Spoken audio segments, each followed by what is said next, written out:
Renungan pada hari ini diambil dari kitab Filipi. Demikian firman Tuhan yang disampaikan di dalam Filipi 4 ayat 11-13. Kukatakan ini bukanlah karena kekurangan, sebab aku telah belajar mencukupkan diri dalam segala keadaan. Aku tahu apa itu kekurangan dan aku tahu apa itu kelimpahan. Dalam segala hal dan dalam segala perkara, tidak ada sesuatu yang merupakan rahasia bagiku, baik dalam hal kenyang maupun dalam hal kelaparan, baik dalam hal kelimpahan maupun dalam hal kekurangan.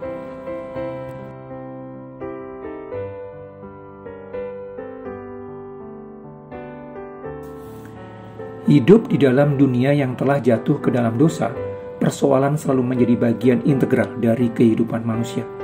Salah satu persoalan yang sering dihadapi manusia adalah persoalan keuangan.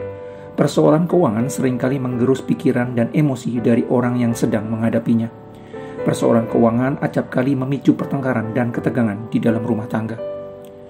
Persoalan keuangan seringkali tidak bisa diselesaikan dengan cepat. Persoalan keuangan bukan hanya sekedar teknik pengelolaan uang. Orang percaya yang menghadapi persoalan keuangan biasanya karena pola dan cara pandang dunia diterapkan di dalam kehidupannya sebagai warga kerajaan Allah. Berbagai nilai dunia tetap digunakan sebagai pendorong dan pengatur kehidupannya sebagai orang percaya. Salah satu ajaran yang begitu berpengaruh terhadap terciptanya persoalan keuangan berkepanjangan adalah konsumerisme. Konsumerisme merupakan paham yang mendorong manusia untuk menjalankan proses konsumsi barang dan jasa hasil produksi dengan berlebihan secara sadar dan berkelanjutan.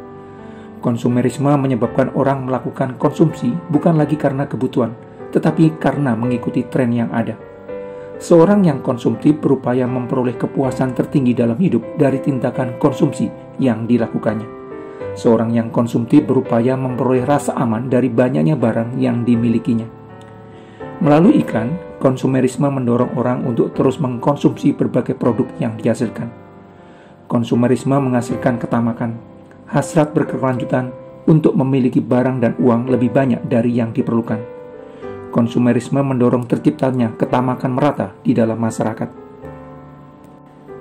Ketika orang dibesarkan di dalam lingkungan masyarakat yang berupaya memperoleh kepuasan tertinggi dalam hidup dari tindakan konsumsi yang dilakukannya, orang akan menganggap bahwa kehidupan memang seharusnya begitu. Ketika orang dibesarkan di dalam lingkungan masyarakat yang berupaya memperoleh rasa aman dari banyaknya barang yang dimilikinya, orang akan menganggap bahwa kehidupan memang seharusnya begitu. Tetapi ketika penghasilannya tidak cukup membiayai pengeluarannya, orang telah masuk ke dalam persoalan keuangan.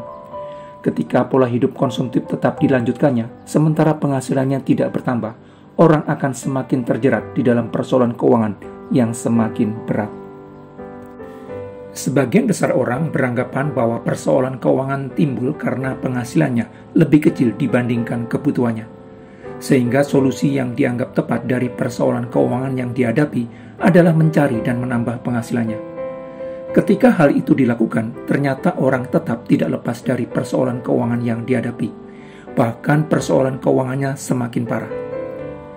Persoalan keuangan tidak selalu karena penghasilannya sedikit, tetapi lebih karena gaya hidup konsumtif yang tidak selaras dengan keuangannya.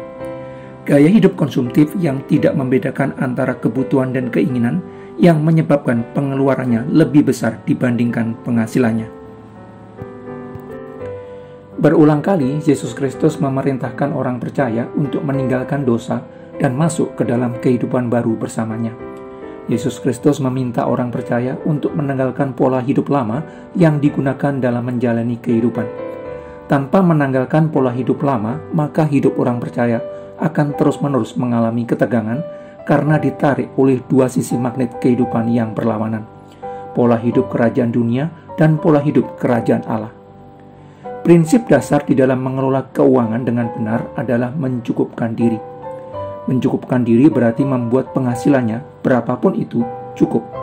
Itu berarti mengatur supaya jumlah uang yang dikonsumsi lebih sedikit dari penghasilan yang diperoleh. Mengkonsumsi dalam jumlah lebih rendah dari penghasilan yang diterimanya. Mencukupkan diri berkaitan erat dengan keputusan untuk mengkonsumsi sesuatu dan tidak mengkonsumsi sesuatu yang lain. Mencukupkan diri berkaitan erat dengan keputusan untuk memiliki sesuatu dan tidak memiliki sesuatu yang lain lagi. Supaya bisa mencukupkan diri, perlu disiplin untuk mengelola keuangan agar jumlah yang digunakan tetap lebih sedikit dari penghasilannya. Mencukupkan diri berkaitan erat dengan rasa cukup. Rasa cukup merupakan kesadaran bahwa berbagai hal yang dimiliki seseorang adalah pemberian Allah dan diberikan sesuai dengan kebutuhan dari orang tersebut. Jika seseorang tidak memiliki sesuatu, walau dia menginginkannya, Allah memandang bukan sebagai sesuatu yang dibutuhkannya. Jika Allah tidak memberikan sesuatu kepada seseorang, walau orang tersebut sangat menginginkannya, Allah memandang bahwa hal itu akan menjadi penghalang bagi orang yang bersangkutan untuk bertumbuh di dalam pengenalannya terhadap Allah. Kesadaran bahwa Allah memberikan sesuai dengan porsi yang pas bagi anak-anaknya akan menciptakan rasa cukup.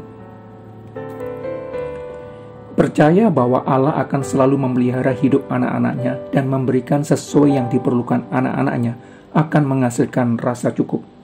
Rasa cukup akan menghasilkan ucapan syukur yang tulus.